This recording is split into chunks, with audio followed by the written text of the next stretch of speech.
Assalamualaikum warahmatullahi wabarakatuh. Apa kabar anak-anakku kelas 10? Semoga kita semua dalam keadaan sehat selalu ya. Tetap ikuti anjuran pemerintah di masa pandemi. Ikuti protokol kesehatan. Oke? Pada pertemuan kali ini, Ibu akan memberikan penjelasan tentang materi yang telah Ibu bagikan di GCR. Semoga dengan penjelasan ini kalian lebih memahami tentang materi bahasa Lampung. Nah, pertemuan ini Ibu akan jelaskan tentang macam-macam puisi Lampung. Tapi sebelumnya, perkenalkan dulu. Nama Ibu Miss Nuri, panggil saja atau sebut saja dengan nama Miss Nuri atau Ibu Nuri, boleh. Nah, di sini Ibu akan bimbing kalian untuk memahami materi bahasa Lampung. Oke, lanjut. Nah, untuk materi yang pertama, ini adalah tentang macam-macam puisi Lampung. Sudah ada yang tahu? Tapi sebelumnya kita lihat tujuan pembelajaran dulu. Apa sih tujuan pembelajaran dari materi ini? Yang pertama, kalian nanti bisa memahami bentuk-bentuk sastra puisi Lampung. Yang kedua, memahami ciri-ciri sastra puisi Lampung. Yang ketiga, bisa membedakan sastra puisi Lampung. Lanjut. Tentang bentuk sastra puisi Lampung, itu ada 6. Yang pertama, dinamakan Pakadinai atau Pakadini. Yang kedua, Pepacuh atau wawancan. Yang ketiga, segata. Keempat, bebandung. Kelima, ringget. Yang keenam, hahiwang. Untuk penjelasan lebih lanjut, simak terus ya. Ya, nomor 1 itu disebutnya adalah Pakadinai atau Pakadini. Apa sih yang dimaksud dengan Pakadini? Itu puisi Lampung yang biasa digunakan dalam upacara penyambutan tamu pada saat berlangsungnya pesta pernikahan secara adat. Nah, ini diucapkan oleh kedua belah pihak, yaitu pendatang dan tuan rumah. Pada umumnya isinya itu tentang maksud atau tujuan kedatangan. Nah, untuk yang ini mirip sekali dengan adat Betawi ya.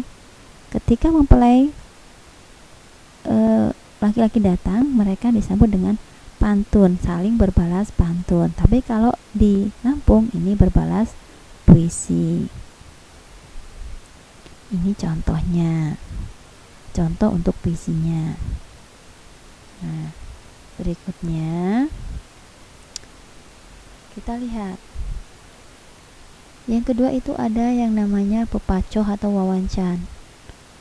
Wawancan itu adalah salah satu jenis sastra lisan Lampung yang berbentuk puisi yang lazim digunakan untuk menyampaikan pesan atau nasihat dalam upacara pemberian gelar adat atau adek ya. Nah, pepacuh ini mempunyai ciri-ciri tidak ada pembukaan, berisikan nasihat, memiliki pola ABAB, ABCD, ABC di akhir kalimat, dan dapat dilakukan di mana saja bagi yang memerlukan nasihat. Nah, berbeda kan ya? Kalau misalkan tadi Pakadini untuk menyambut tamu, sedangkan kalau wawancan di sini adalah untuk pemberian gelar adat.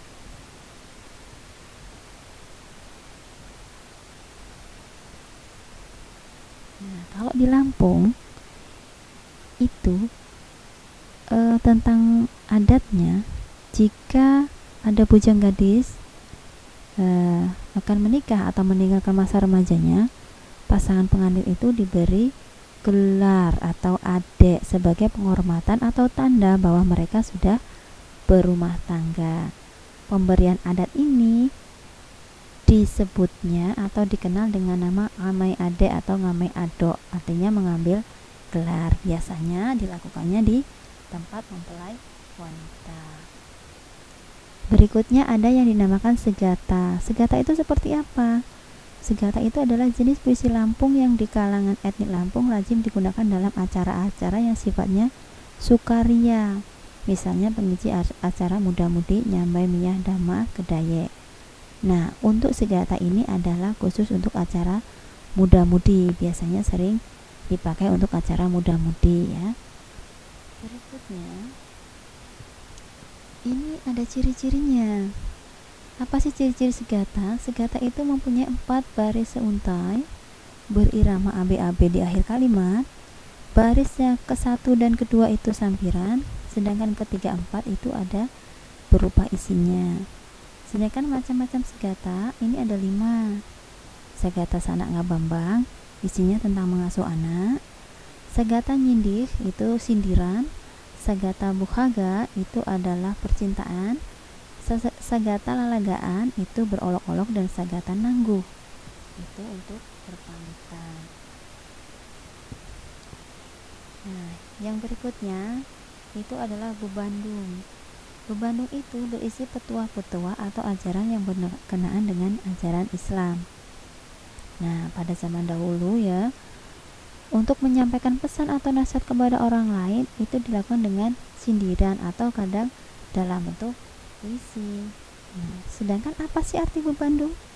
Bebandung itu adalah pertemuan yang disampaikan pada saat mengadakan pertemuan adat, bukan pertemuan ya, nasihat yang disampaikan pada saat pertemuan adat. Pada umumnya Bebandung itu berisi apa? Ini ada 3. Bebandung Santegi berisikan nasihat agama maupun ajaran bermasyarakat. Yang kedua adalah Bebandung Cokhita, isinya tentang cerita. Misalkan ada cerita sedih, cerita gembira. Ketiga itu ada Bebandung Usul atau Tahsul, berisi ajaran keyakinan ideologi yang perlu ditanamkan. Berikutnya ada yang dinamakan Ringget. Ringget atau pisaan itu adalah puisi tradisi Lampung yang lazim digunakan sebagai pengantar acara adat, pelengkap acara pelepasan pengantin wanita ke tempat pengantin pria. Pelengkap acaranya ini ada tarian adat, ada pelengkap acara muda-mudi, Miyah Dhamma atau Kedayek, senandung saat menobokan anak, dan pengisi waktu bersantai itu dinamakan ringget. Nah, di sini ada talibun. Talibun itu apa sih? Talibun itu isinya pantun seuntai dan memiliki rumusan saja akhir ABCD. Yang terakhir kita sebutnya adalah Hahiwang. Hahiwang itu apa? Yaitu berisi puisi yang berisikan suatu kisah atau cerita sedih. Bedanya apa Hahiwang dengan Bebandung? Ya jelas berbeda. Bebandung itu isinya gembira, lucu, sedangkan Hahiwang itu isinya sedih. Syair dari Bebandung itu terdiri dari 4 baris, kalau Hahiwang 6 baris atau lebih. Sedangkan lagu atau ritme untuk Bebandung itu nadanya gembira, Hahiwang tentu nadanya sedih. Bagaimana? Sudah paham? Oke. Kalau sudah paham atau mungkin ada pertanyaan, silakan kalian kirimkan di kolom komentar pada setiap tautan yang Ibu bagikan. Oke. Terima kasih. Assalamualaikum warahmatullahi wabarakatuh.